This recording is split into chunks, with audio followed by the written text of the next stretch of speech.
is Kevin Fernandez, and welcome to my channel, Gamers Genie. Today, we are going to be counting down our top 10 favorite dice games. So, I'm going to be very specific about this because I know dice games they vary. They can vary from time. So, the main rule of this is it needs to use dice as a main component for the game. So you need to use the dice in order to use the game. However, I will not be including any roll and write.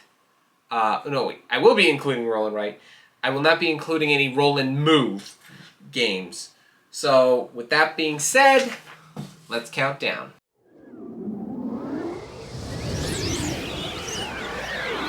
Okay, so number 10 is a game called Dungeon Roll, and it's by a unfortunately extinct company called Tasty Minstrel Games. We have featured Dungeon Roll and Scoville, both from Tasty Minstrel Games, on this channel, and unfortunately it's not around anymore. But in this game you got to roll dice to see what your party's going to be forming, champion, thieves, all sorts of other things, and then you get to roll to see what you're going up against. Goblins, oozes, skeletons, all sorts of crazy monsters and everything. And if you got 3 dragons, then you had to fight the dragon. You would have to see how far you could go in the dungeon to see what kind of treasures you can get, and see how high of a score you could do. It was one of those games where you were really competing against the game. Yes, you had opponents, but you could compete against. It was mostly you were competing against the game and how good you can do for your score. This is a really, really good game. If you can find a copy of it, I highly recommend you do get it. I will leave a link to this, just like in all my other top 10s list. I will leave a link to the how to play video so you can check it out. Hopefully you can find yourself a copy. Number 10, Dungeon Roll.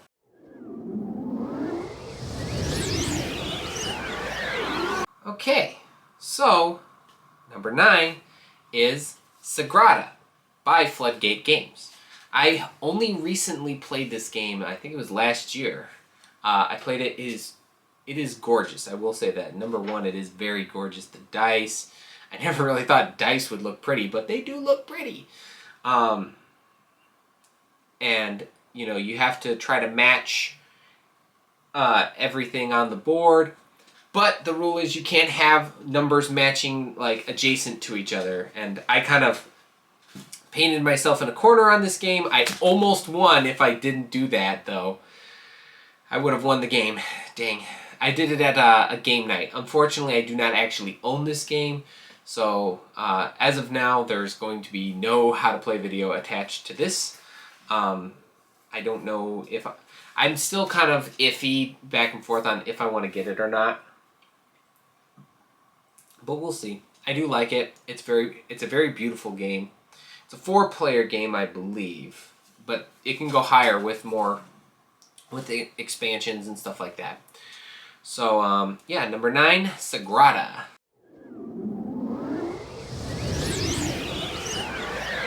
Alright, number 8 is the game Corinth by Days of Wonder. This is a roll and write game. And I know I kept on mumbling whether I'm going to do roll and write games or not. I'm doing roll and write games. In the game Corinth, you're rolling dice to get like resources and try to build a city. It's really good, really fun.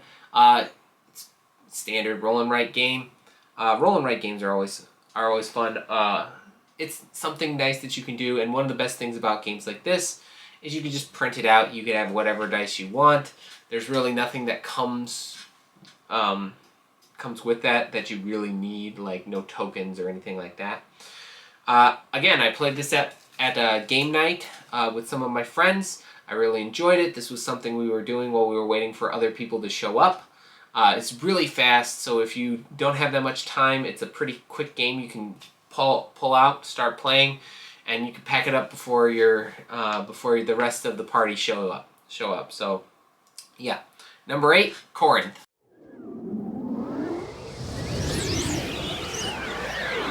All right, number 7 is a favorite of mine. It is King of Tokyo by Yellow.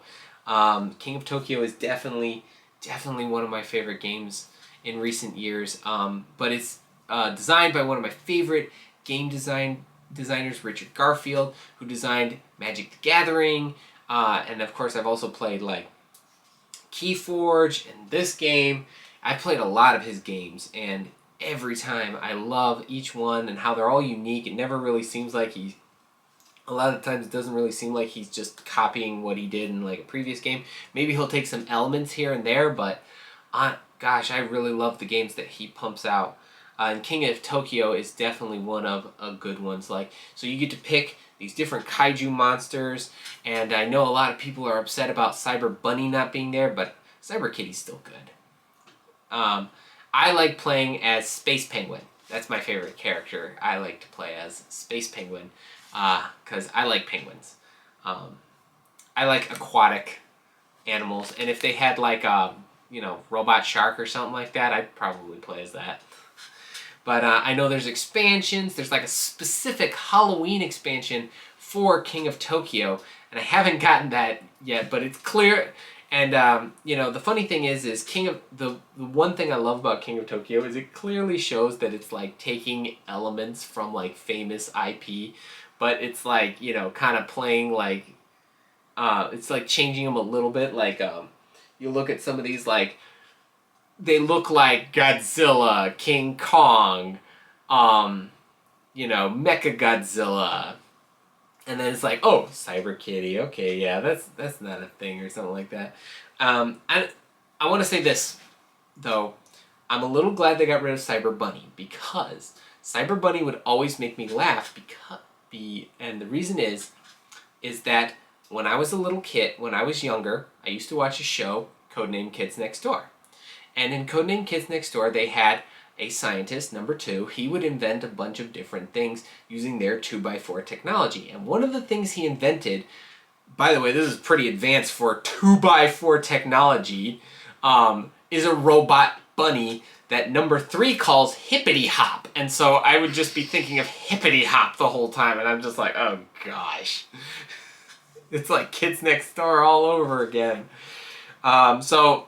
That's a little bit why I prefer Cyber Kitty to Cyber Bunny, is just because of Codename Kids Next Door, and all I will be thinking of is number 3 going hippity hop, and that would be it. But other than that, that is why number 7 is King of Tokyo.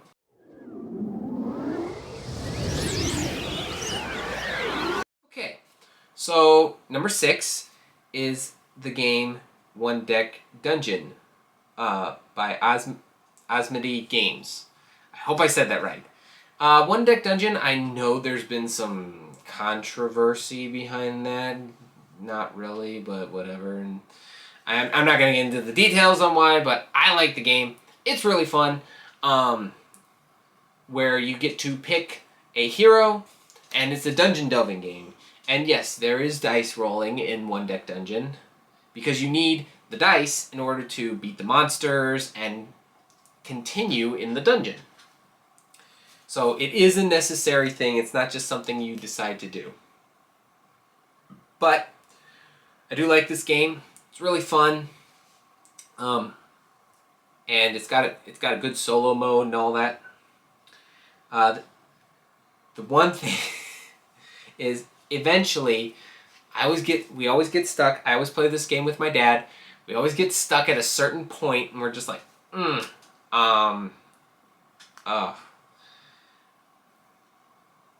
But we get unstuck or die, either way. But I think the first time we actually beat the game for the first time. So that was pretty good. But anyways, number 6 is One Deck Dungeon.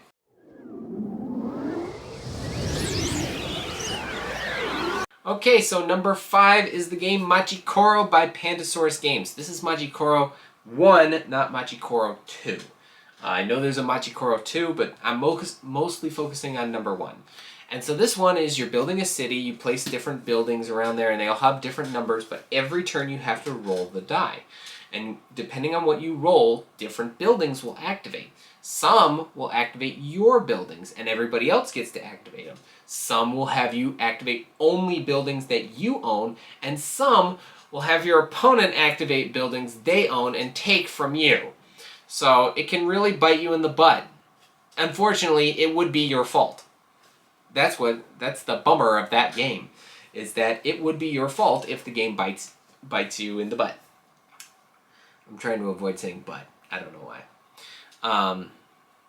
It's in like every single child's movie.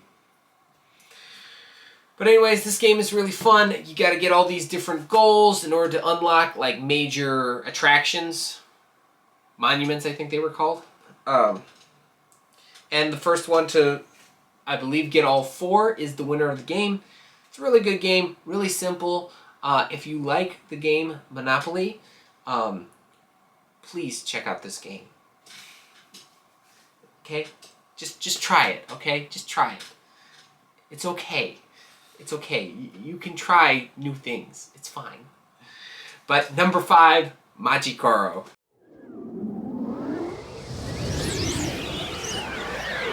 Okay, number 4. This one is one of my favorites. Rise of Tribes by Breaking Games. In this game, you are caveman. Well, a tribe of cave people, I guess would be the word. Cave meeples. You're a tribe of cave meeples, and you each get like different colors. And I swear, yellow has a pineapple as a weapon. I hope I'm wrong. If I'm wrong, please let me know what the yellow meeple is holding, but I swear it's a pineapple. It's like, give me that fish or I'll whack you with my fruit. Mugging people with fruit. But anyways, in this game, you and your opponents are, a tribe of cave people. At the dawn of time, you're trying to gather food, wood, stone to build and advance and kind of... try to get as many points as you possibly can, so you can be the first one to get that maximum amount of points. What I love about this game is, unlike other games like Stone Age, it's like the major thing about this game is, if you heard that, that's Jordan sneezing. But what I like about this game is you can share space with other players for as long as you want, until you get to a certain number, and I believe that's 5. It's been a while since I played this game, so cut me some slack. Okay, I believe it's 5. Once it's 5, then you have to kill people, but then you can get more people. You can get more people out there. But the thing is, the more people you get out, the more resources you deplete. It does have those elements where you have to watch how much you can contribute to your tribe, as opposed to like, you got to make sure you can keep pumping out these people. But if you keep advancing your technology, it shouldn't be that much of a difficulty. Like I said, the first person to, I think, 15 points is the winner of the game. I highly recommend it. Feel free to check it out. There is a how to play video on this channel on this game, and I will leave a link to that in the video. But number 4, Rise of Tribes.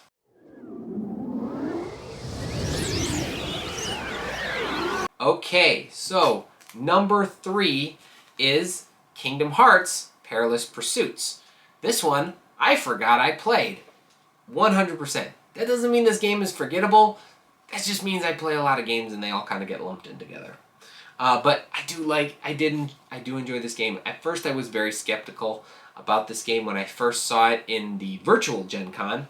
But I tried it out for myself, mostly because I got it for Christmas from my in-laws. And I thought I'd try it out. The one thing I was a little bit bummed out by was they renamed one of the worlds, because there is a special kind of thing that's going on around about now. I don't know if you guys heard about it or not. It's a virus that's going around, and this virus has a specific name that has the same name as the kingdom of Corona. That is where Rapunzel's from. So they changed that name, got rid of Corona Kingdom, and changed it to, I think it's like Rapunzel's Kingdom or something like that. And it's like, you know, you guys had, it's like, you guys know that you had the name first. I mean, it's fine, but whatever. I mean, it's just weird to me that it's like, okay, what, huh?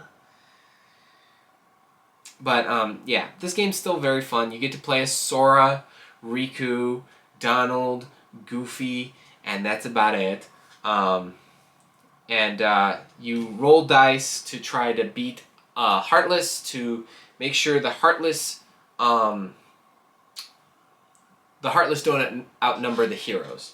You got to make sure and the world doesn't fall into darkness. If you have too many worlds fall into darkness, you lose. If one of your characters dies, you lose. If, you know, it's one of those multiple ways to lose, only like 1 or 2 ways to win. It's really fun though. If you're a big Disney fan, or Kingdom Hearts fan, or Final Fantasy fan, or if you just like all of those things, check this game out. It's really fun. Highly recommend it.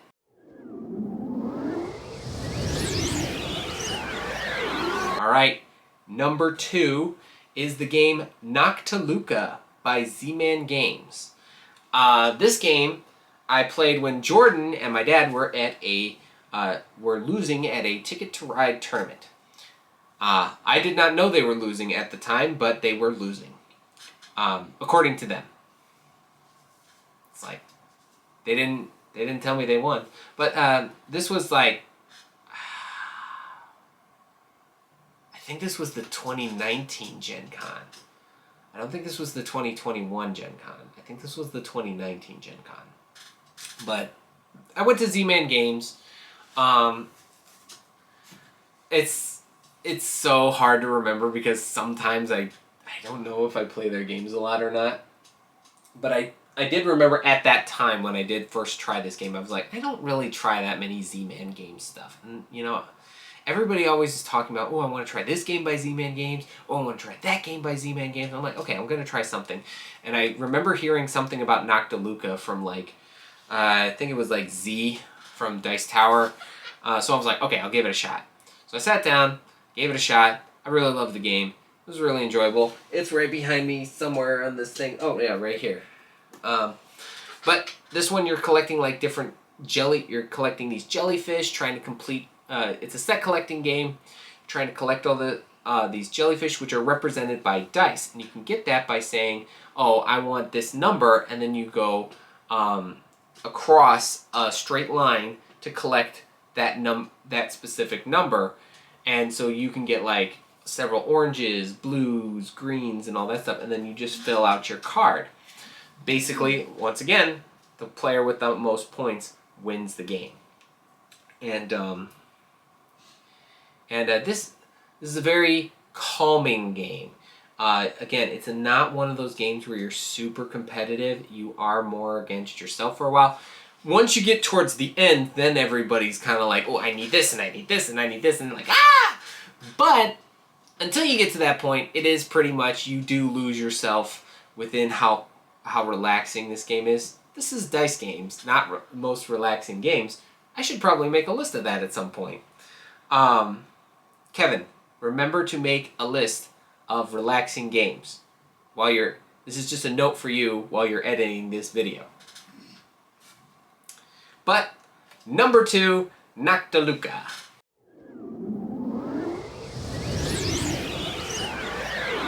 Okay, number 1. Now this one is like one of the first games I played when getting into the board gaming hobby. This is the first game we featured here on this channel.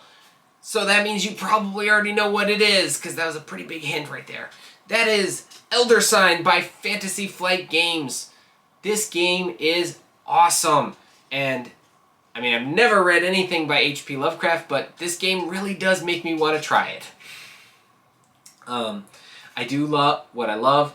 The artwork. I love how some games, I want to say this, some games with scary elements want the scary to still look funny. Because there is this misconception where tabletop games are for kids only. And teenagers and adults should not be playing these things.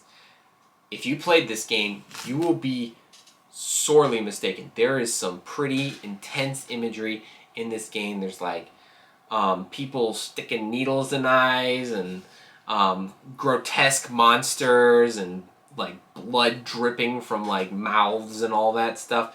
It is really cool. It definitely surrounds itself in the horror elements that is what this is based off of. And I will say this, some of the other H.P. Lovecraft mythos games that have been created don't really get that intense in it, unless it's by Fantasy Flight Games. So it's like, you know, Arkham Horror, which is somewhere around here. Eldritch Horror does it because they're all Fantasy Flight. Elder Sign is, in my opinion, a really good one that does this. The different investigators and their powers and everything like that. My favorite investigator to play as is one of the two doctors, because you always think, oh, you're not going to need it, and then you need it. I know Jordan's favorite is Amanda. I can't remember her full name, but it's Amanda. And her ability is, if she has all the symbols, she can just finish a card in one go. I will let How to Play Me explain this, so you can check out that link. But we definitely play this one all year round. We also try to get it out at least once every year on Halloween or around Halloween. It's just an all-around good game. So that's why number 1 is Elder Sign. Well, there you go. There's my top 10 favorite dice games. I'm so thankful that you guys checked out this video. If you enjoyed it, please give it a like, hit that subscribe button, and ring the notification bell to be notified for videos just like this. And if you are a fan of the channel as a whole, be sure to check out our Patreon page. I'll give you early access to How to Play videos like the ones that we have on this channel that are going to be popping up all over the place, including the Elder Sign video. So make sure you check that out. Be on the lookout for our next How to Play video or gameplay video. It'll be a gameplay video on the game Obscurio, which is not a dice game, but you should still check it out anyways. I also want to know, what are some of your favorite dice games? I will even accept Yahtzee. It's still a very fun game. But if you have a dice game that you like or you'd like me to check out, I have already played Yahtzee. I just want to let you know that. Leave it down in the comments below. My first Yahtzee game was Mickey's Yahtzee. I always wanted to go after the Donald Ducks. I got all of them. Every time. Just want to point that out. But you know, like I said, let me know in the comments below what some of your favorite dice games are, and I'll be sure to check them out. And be on the lookout for the next top 10s list. But until then, thanks for the views.